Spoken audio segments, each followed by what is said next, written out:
تو میرے محترم بھائیوں، یہ رمضان المبارک کا مہینہ یوں ہی گزارنے کا نہیں ہے۔ اللہ کی کیسی رحمت ہے۔ اللہ کے نبی علیہ الصلوۃ والسلام فرماتے ہیں کہ جو ایک نفلی عمل کرے گا اس کو فرض کے برابر ثواب ملے۔ ساری زندگی فرض نفل پڑھتا رہے، ساری زندگی نفل پڑھتا رہے، ایک فرض کے برابر نہیں ہو سکتی۔ اور رمضان میں 2 رکعت پڑھ لیں 2 فرض کے برابر، 4 رکعتیں پڑھ لیں 4 فرض کے برابر، اور ایک فرض 70 گنا۔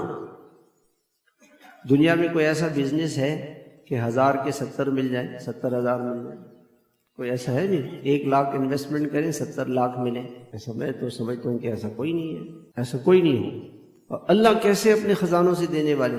لیکن شیطان نے کیا کیا کہ جی پہلے تو ایسا ہوتا تھا صرف عید کی رات پہ دکانیں کھلی رہتی تھی، باقی سارا رمضان میں لوگ عبادت کرتے تھے۔ اب شیطان نے کہا شارٹ پیکیج نکالا۔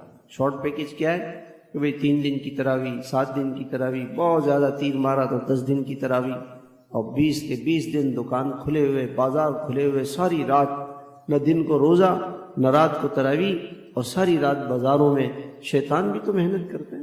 جب اللہ نے پیکیجز دے دیے کہ ایک 70 کے برابر، نفل فرض کے برابر، تو شیطان نے بھی کہا کہ پھر میں بھی اپنا کام کروں گا۔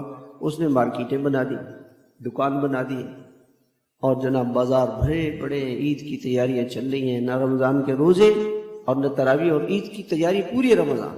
کیسے میرے بھائیوں، اندھیر نگری چوپٹ راجا، آنکھوں پہ پردہ آ گیا ہے۔ شیطان کیسا ہمارا دشمن ہے اور کتنا بڑا ہمارا نقصان کر رہا ہے۔ اللہ 1 کے 70 دینے والے ہیں، ہم کیا کر لیں گے؟ 10 لاکھ کا سرمایہ ہوگا تو وہ زیادہ سے زیادہ 20 لاکھ کا ہو جائے گا رمضان میں چل۔ لیکن ایسا تو نہیں کہ 10 لاکھ جو ہے نا وہ کروڑوں گنا بن جائے۔ اللہ کتنا دینے والا۔